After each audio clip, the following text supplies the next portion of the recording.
Bariadi kwa barabara ya vumbi, kuja Kisesa, kuja Mwandoya, kuja hapa Mwanuzi. Utatoka hapa utaenda Bukundi, utaenda Mkalama, utaenda Iguguno, utaenda Singida kwa barabara ya vumbi. Mheshimiwa Rais, hii barabara ilishafanywa usanifu muda mrefu wa kina na ikakubalika kujengwa na inazo sifa zote kwa sababu ni barabara ambayo inaunganisha mkoa wa Mara, mkoa wa Mwanza, mkoa wa Simiyu na mkoa wa Singida na mikoa mingine yote. Mheshimiwa Rais, tunaomba leo maliza huu ugonjwa mkubwa wa Wanameatu, maliza huu ugonjwa mkubwa wa Wanasimiyu. Mheshimiwa Rais, ninaomba kwa niaba ya Wanameatu na kwa niaba ya wananchi wa jimbo la Kisesa, naomba ujenzi wa madaraja muhimu matatu. Daraja la Mto Sanga litakalojengwa kati ya kijiji cha Isangijo pamoja na Ifungiro wilaya ya Maswa. Daraja la Mto Sanjo litakalojengwa baina ya kijiji cha Mwashata pamoja na Migato litakalounganisha wilaya ya Meatu na Itilima. Daraja la Mto Semu litakalojengwa kijiji cha Mbugabanya litaunganisha na kijiji cha Mwajidalala. Madaraja haya matatu, Mheshimiwa Rais, ni muhimu sana kwa uchumi wa wananchi hawa na ndio maana unashuhudia hizo shangwe zinazopigwa. Mheshimiwa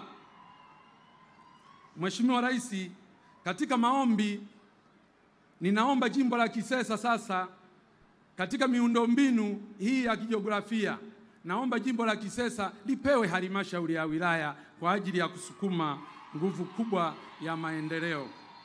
Mheshimiwa Rais, lakini jambo jingine ni hospitali, kituo cha afya cha Mwandoya. Kwa jiografia hii unavyoiona, naomba kituo kile cha afya kiwe hospitali teule.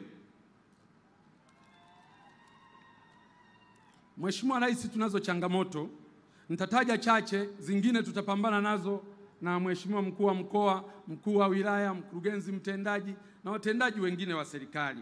Lakini hizi tatu naomba kuzileta kwako, zimekuwa ni changamoto kubwa sana. Changamoto moja ni uvamizi mkubwa sana wa tembo katika wilaya nzima ya Meatu. Mheshimiwa Rais, umejenga kituo Ng'anga cha milioni 125 kwa ajili ya kudhibiti tembo. Mheshimiwa Rais, umejenga kituo cha kudhibiti tembo kijiji cha Marwiro milioni 80.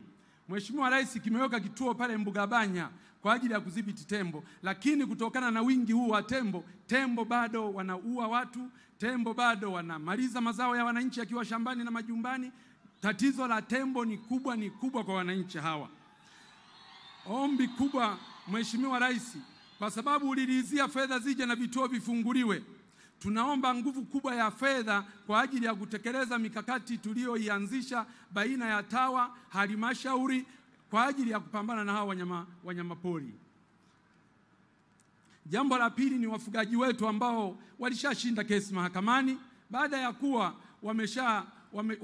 ya kushtakiana wakashinda kesi mahakamani, lakini mifugo yao hadi leo haijarejeshwa Mheshimiwa Rais, na hawa wananchi walishinda kesi mahakamani, na kwa sababu mahakama ndio maamuzi wa mwisho, naomba sana kupitia kikao hiki na ninaileta hii rufaa kwako, wananchi hawa walipwe kwa sababu wanayo haki ya kulipwa fedha hizo. Ombi la tatu Mheshimiwa Rais, swala la ununuzi wa pamba kwa kutumia mnunuzi mmoja. Mheshimiwa Rais, mimi nakubaliana principally kwamba swala la ununuzi wa mnunuzi mmoja kwanza linatuondoa kwenye soko huria, lakini pili kunakuwa hakuna ushindani. Mnunuzi wa pamba unapokuwa na mnunuzi mmoja akipata matatizo tu ya kifedha kidogo, wananchi hawa wanaenda kwenye AMCOS, wanaenda kwenye maeneo ya kuuza pamba, hakuna fedha. Kwa hiyo ukiwa na mnunuzi mmoja ni hatari sana. Sasa bahati nzuri waziri wa kilimo yuko hapa. Mfumo wote ule unaoanzishwa ni lazima usicompromise